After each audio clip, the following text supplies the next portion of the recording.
io sono una grande estimatrice degli anni '80 e quindi in qualche modo sì, siamo calati nell'atmosfera degli anni '80 grazie al libro di Sonia. Quindi Silvia in realtà mi ha coinvolta in questa avventura benché io non conoscessi minimamente Sonia.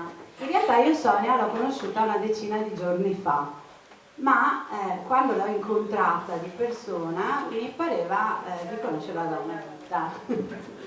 E infatti siamo fatti una bella ciaccolata, si va detto. E perché? Perché attraverso le parole del suo racconto, tra le righe del suo libro, io effettivamente l'ho conosciuta e anche mi sono un po' riconosciuta. Ho colto anche delle analogie tra i suoi trascorsi miei, tra quello che è capitato a lei e alcune cose che sono capitate a me.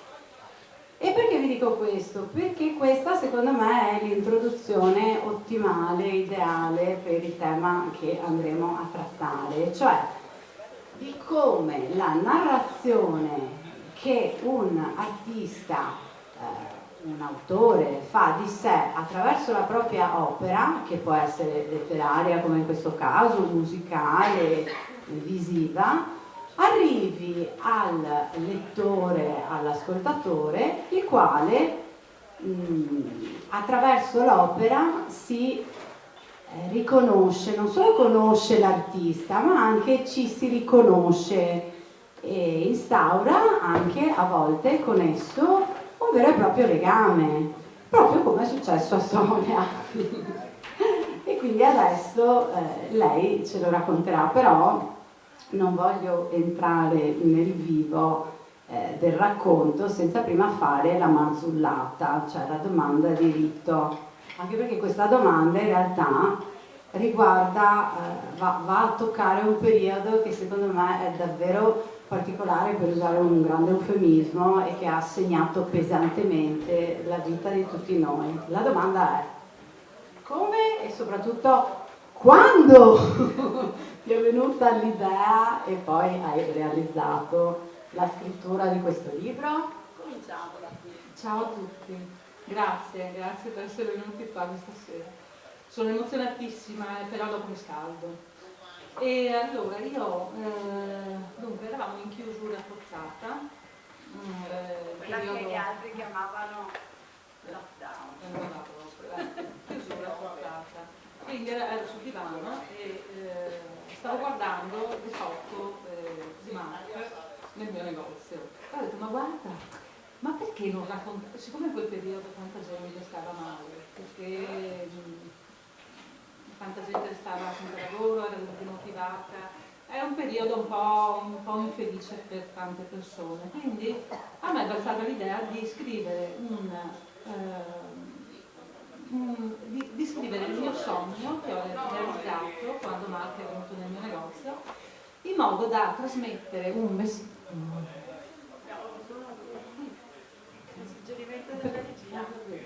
Perché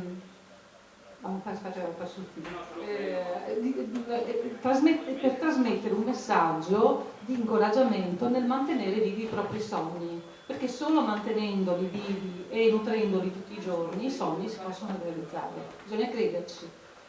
E quindi ho detto, ma perché non scrivere un racconto e far conoscere alle persone che i sogni si possono realizzare? Perché no? Bene, allora cominciamo. Allora ho iniziato a scrivere quel giorno che Mark è entrato in negozio. Però poi ho detto, ma aspetta un attimo, però è cominciato prima questo discorso con Mark, no? Avevo 16 anni. Io Mark l'ho sentito la prima volta, avevo 16 anni. E il mio primo festino, e stavamo ballando con Bob Marley, i Madness, i Police. A un certo punto arriva questo evento, c'è un ragazzo che mi piaceva, 16 anni, e viene a invitarmi a ballare, no? Mi prende la mano e mi porta a ballare. Però io proprio, quando ho sentito sto lento, sta musica, la chitarra, la voce, proprio questo ragazzo proprio non mi interessava niente. Sentivo la voce e la chitarra ed ero concentrata sulla voce e la chitarra. Ma chi è sta voce? Vorrei farvi notare la bellezza di quello che sta dicendo Sonia, no?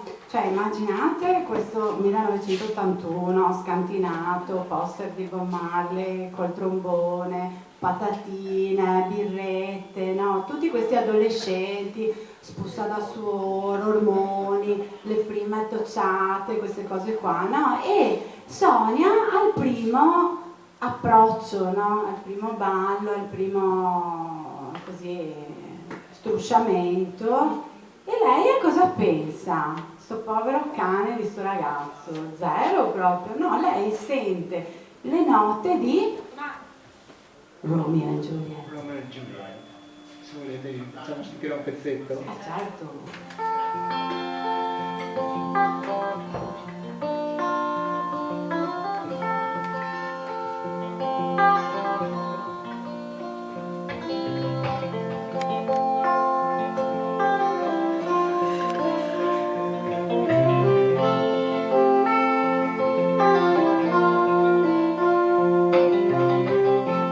Love struck Romeo, sing the street and serenade, hang everybody low with a love song that he made.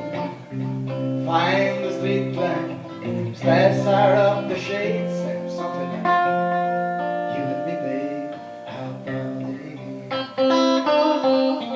Juliet said, hey Romeo, you never give me a heart attack. Under the window she's singing, hell out of my boyfriend's back. Should come around here singing up to people like that. Anyway, what you gonna do about it?